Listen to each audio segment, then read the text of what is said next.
여러분이 보시기에 이 세상은 갈수록 더 좋아지고 있습니까? 아니면은 더 나빠지고 있습니까? 어떤 측면에서 보면 세상은 더 진보하고 있는 것 같고, 어떤 측면에서 보면 세상은 퇴보하고 있는 것 같습니다. 그런데 마음에 병을 앓고 있는 사람들의 숫자를 보면 이 세상은 분명히 더 살기 힘들어지고 있는 것 같습니다.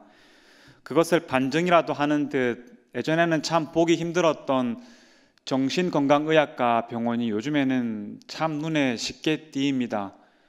해운대구만 보더라도 그렇습니다. 새로 병원 건물이 올라가면은 꼭 그곳에는 정신건강의학과가 들어서게 되어 있더라고요. 그런데 여러분, 이것을 아십니까? 이 세상 가운데 아픔이 있는 것은 지극히 정상입니다. 이 타락한 세상에서 살면서 상처받는 것은 지극히 정상이라는 것입니다. 특히 주님을 향한 우리의 헌신이 뜨거울수록 실망스러운 타락한 현실을 아파할 수밖에 없고, 온전치 못한 자신에 대해서 신음할 수밖에 없다라는 것입니다. 우리는 원래 이런 타락한 세상 가운데 살도록 지음받은 존재가 아닙니다. 원래 우리는 부조화도 없고 서로 간의 거리감도 없고 타락하지 않는 완전한 세상 가운데 살도록 애초에 그렇게 지음받았기 때문입니다. 그래서 우리는 마지막 날에 그런 완벽한 세상이 임할 때까지 심령이 상하는 것이 정상입니다. 그렇다면 이 타락한 세상에 살면서 심령이 상하는 것이 정상이라면 우리는 이제 어떻게 해야 합니까? 그냥 아픈 채로 혼자 끙끙거리며 살아야 합니까? 만약 그렇다면 그것은 너무나 아프고 힘든 일이 아니겠습니까? 오늘 성경은 우리에게 이 문제에 대해서 답을 줍니다. 우리의 마음에 큰 고통과 상처에 휩싸였을 때 어떻게 해야 하는지 우리에게 알려주고 있습니다. 사사기의 그 암울했던 시대가 끝나고 이제 새로운 시대가 펼쳐지는데, 이 이야기의 시작에 한 여인의 불임에 관한 이야기가 나오기 시작합니다. 이전이나 오늘이나 이 결혼을 하고 자녀를 가지고 싶은데 자녀를 가지지 못하는 것은 큰 슬픔이 아닐 수가 없습니다. 그런데 한나가 살았던 이 시대의 불임의 문제는 지금보다 더 큰 고통이었습니다. 그 시대의 불임은 마치 하나님의 사랑에서 제외된 결과요, 큰 불행으로 간주가 되었습니다. 자녀가 없다는 것은 가문을 잇지 못하고 또 상속이 이루어지지 않는 일인 동시에 노년의 그 노부부를 돌봐줄 사람이 없다는 것을 의미합니다. 그래서 자녀를 낳지 못하는 여자는 그 집안에서 아주 열악한 대우를 받았고 무시당하기도 하였고 심지어 버림을 당하기도 하였습니다. 물론 한나에게는 그를 지극히 아껴주고 사랑했던 남편이 있었기 때문에 그 고통이 조금은 덜했는지 모르겠습니다. 그러나 한나 옆에는 그의 사랑하는 남편만 있는 게 아니었습니다. 그의 남편의 또 다른 아내인 브닌나가 있었습니다. 그리고 이 브닌나가 옆에서 한나를 무지 괴롭혔습니다. 이 브닌나가 얼마나 한나를 괴롭혔던지 사무엘상 1장 6절은 이렇게 말합니다. 그의 적수인 브닌나가 그를 심히 격분하게 하여 괴롭게 하였다고 말하고 있습니다. 얼마나 괴롭혔는지 한나의 마음이 너무나 괴로워서 한나가 울고 먹지도 않았다고 성경은 말하고 있습니다. 만약 여러분이 이런 상황에 처해 있다면 어떻게 하시겠습니까? 먼저 친한 친구에게 전화를 걸어서 나의 아픈 마음을 나누지 않겠습니까? 또 그 친구한테 나를 그렇게 괴롭히는 브린나에 대해서 같이 욕하지 않겠습니까? 또 내가 이 불임을 극복하기 위해서 불임 치료 병원에 가거나 아니면 여러 민간요법을 써보거나 여러 가지 시도를 해보지 아니하겠습니까? 어쩌면 이런 것들은 한나가 처한 상황 가운데 한나가 행할 수 있는 지극히 정상적인 반응이라고 볼 수 있습니다. 그런데 한나는 우리의 예상과는 조금 달리 반응하였습니다. 그녀는 오로지 하나님께만 매달렸습니다. 오로지 하나님께만 매달렸습니다. 그리고 그녀의 이런 선택은 적중했고 하나님은 드디어 그녀에게 아들을 주셨습니다. 그 아들이 바로 사무엘입니다. 이 사무엘의 이름의 뜻은 여호와께 구하였다입니다. 여호와께 구하여서 받은 아들이라는 뜻이지요. 자녀가 없어서 그렇게 슬피 울며 먹지도 않았던 한나가 이제 임신하여 아들을 놓았으니 얼마나 기뻤겠습니까? 불임의 문제가 아니더라도 우리도 그런 경험이 있지 않습니까? 정말 내 마음에 고통과 정말 아픔이 있는 기도 제목인데 하나님이 기적적으로 응답해 주셔가지고 응답을 받은 적이 있지 않습니까? 그러면 그때 마음이 얼마나 기쁩니까? 사무엘상 2장 2절에는 한나의 이 기쁨이 고스란히 녹아져 있습니다. 우리 1절을 다 같이 다시 한번 읽어보겠습니다. 한나가 기도하여 이르되 내 마음이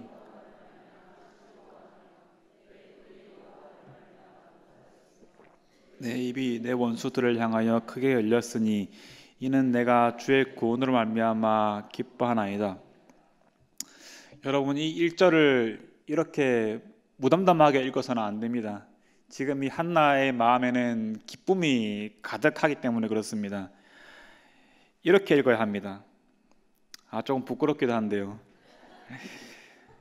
내 마음이 여호와로 말미암아 즐거워하며 내 뿔이 여호와로 말미암아 높아졌으며 내 입이 내 원수들을 향하여 크게 열렸으니 내가 주의 구원으로 말미암아 기뻐하나이다. 한나의 기쁨이 지금 이것보다 훨씬 기쁜 상태인 겁니다. 지금 기쁨이 충만한 상태에 있는 것입니다. 여기서 한나가 내 뿔이 여호와로 말미암아 높아졌다고 하였는데요.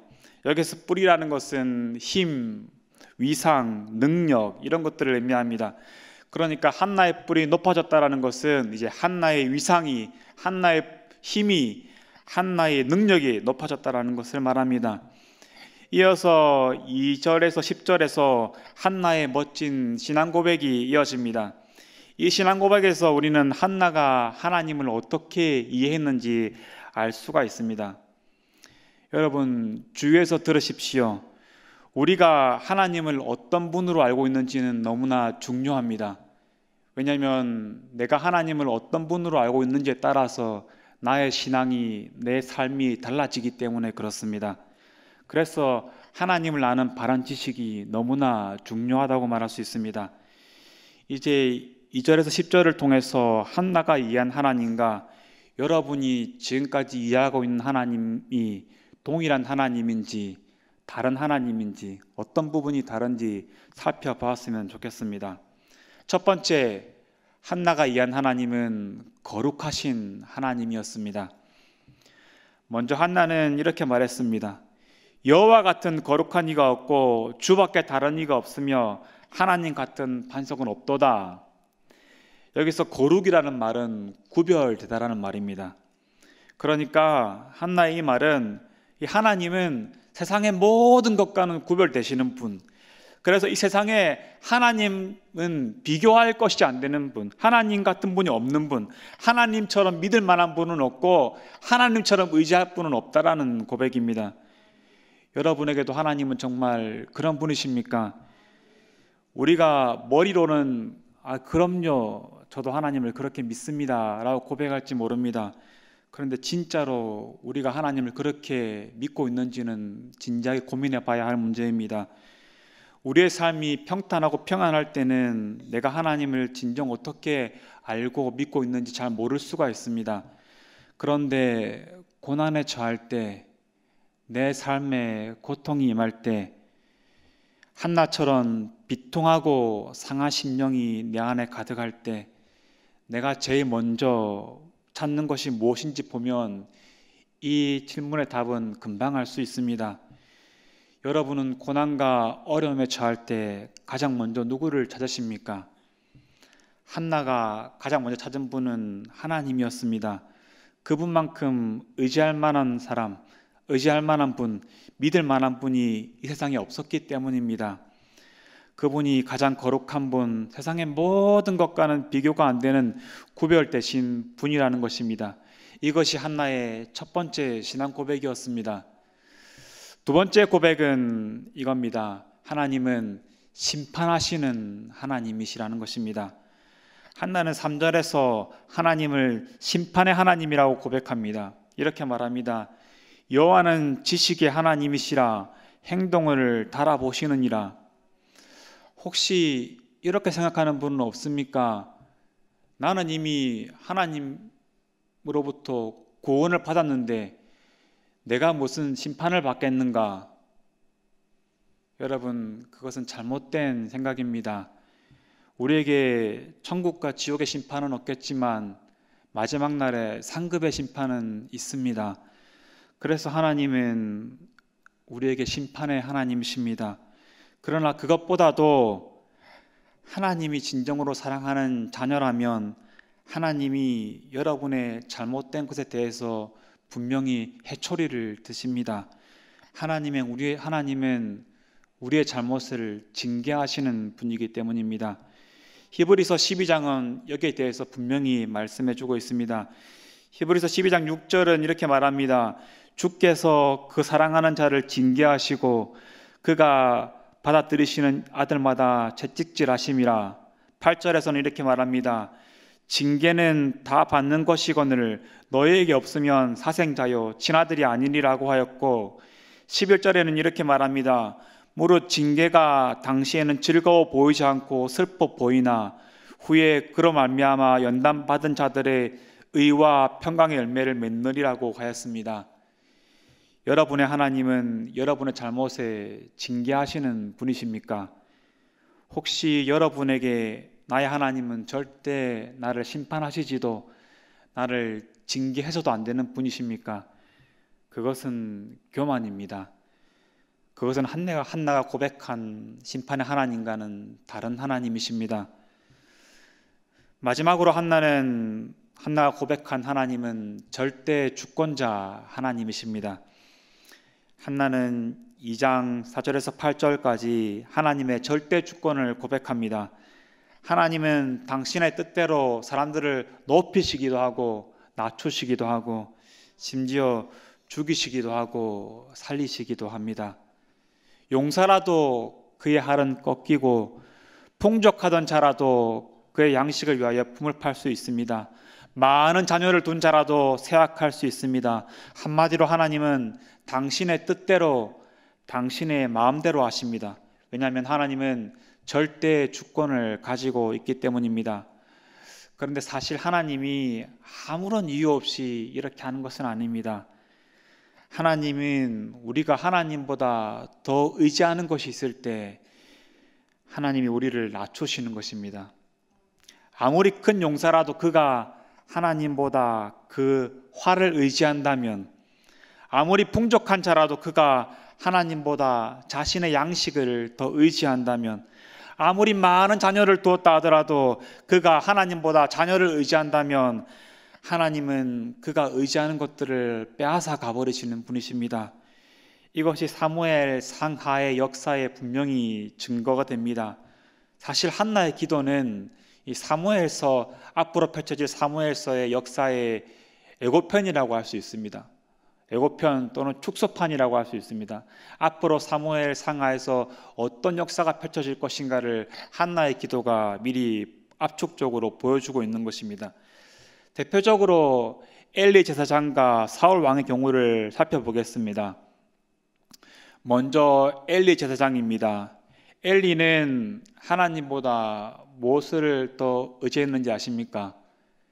엘리는 하나님보다 그의 아들을 더 의지했습니다.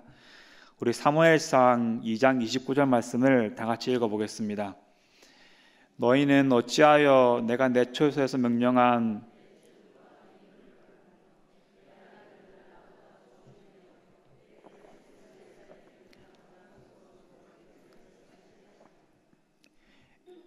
엘리 제사장의 두 아들은 행실이 나빴습니다.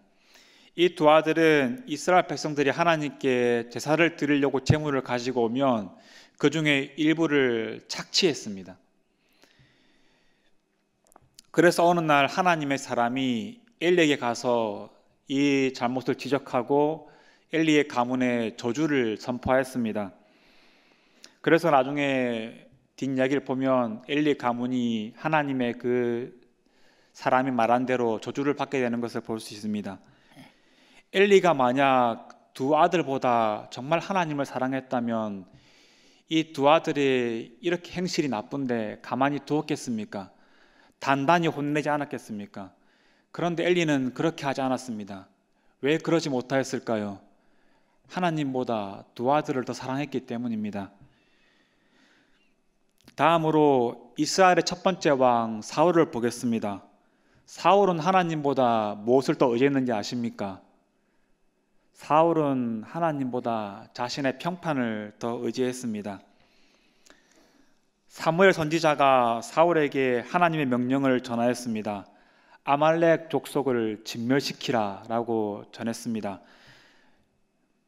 이게 15장 9절 말씀인데요. 제가 읽겠습니다. 사무엘상 15장 9절 말씀.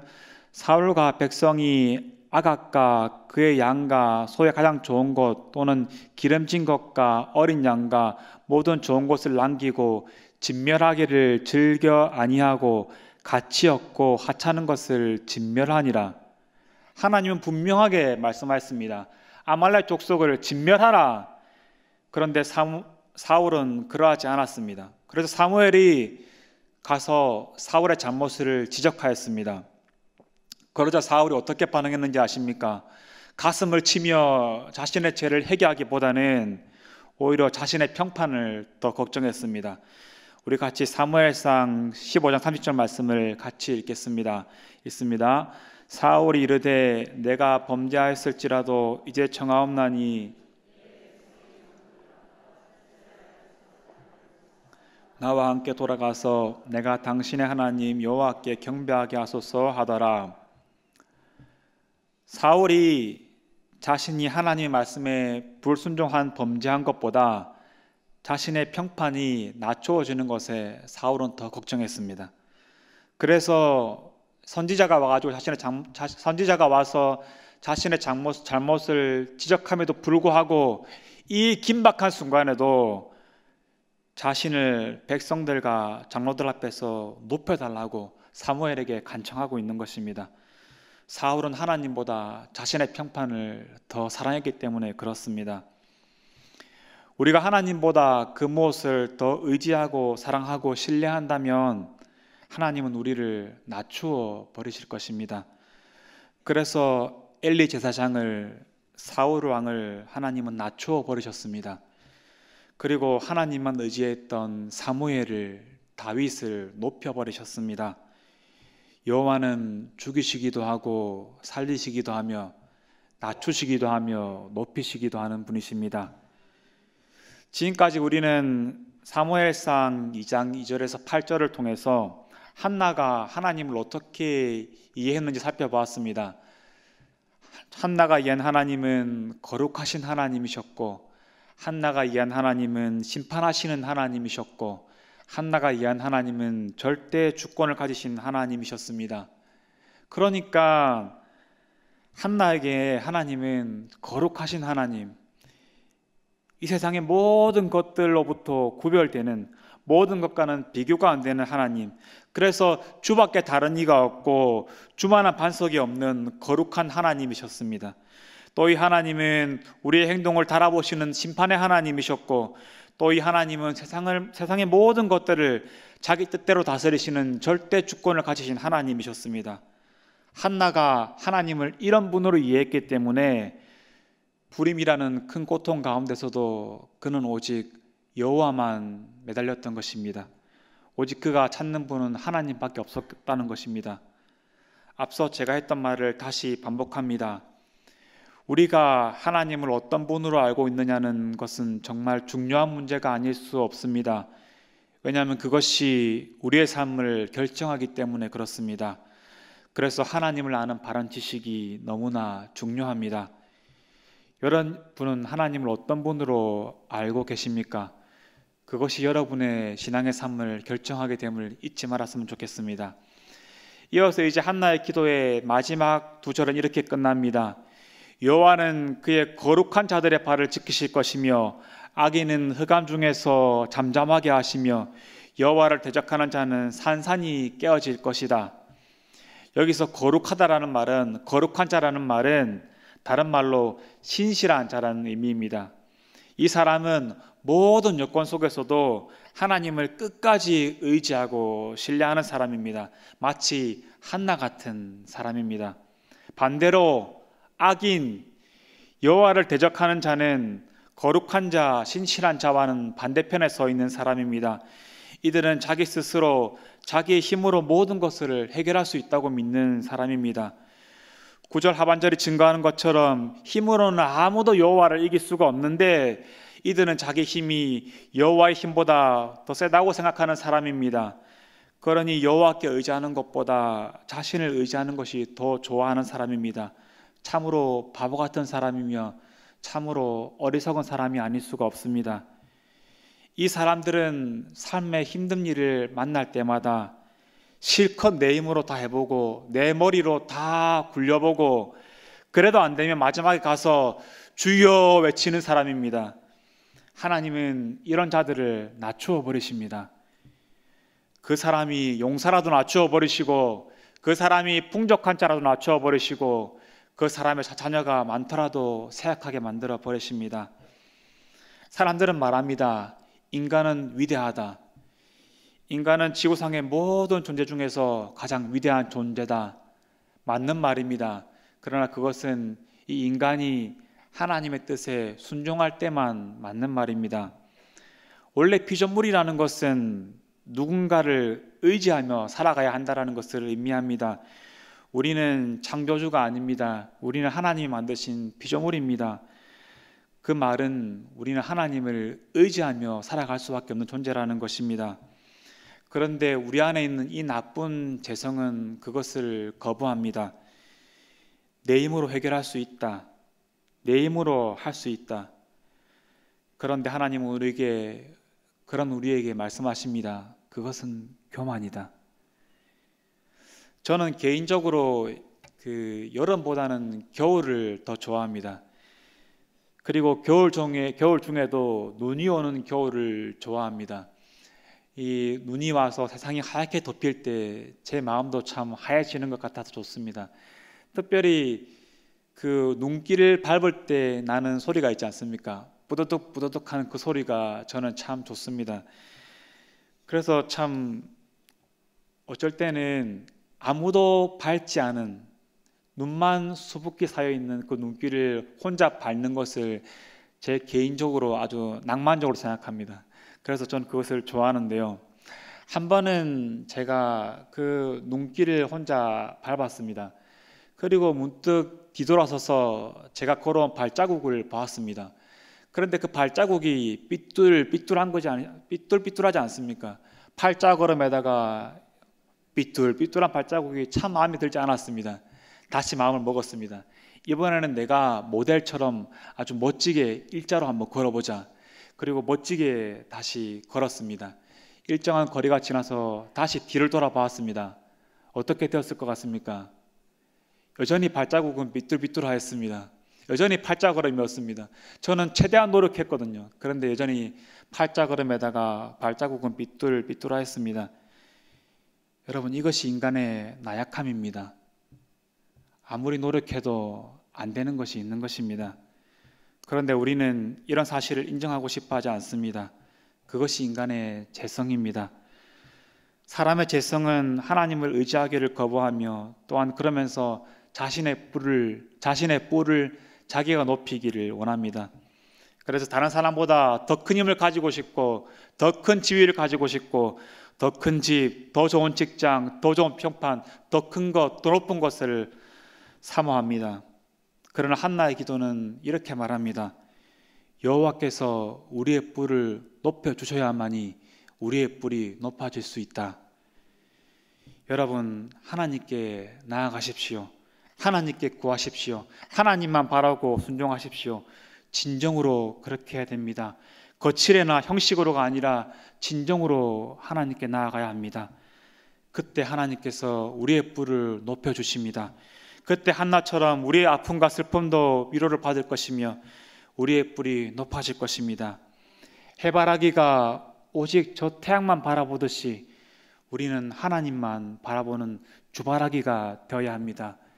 이것이 우리의 뿔이 높아질 수 있는 길입니다.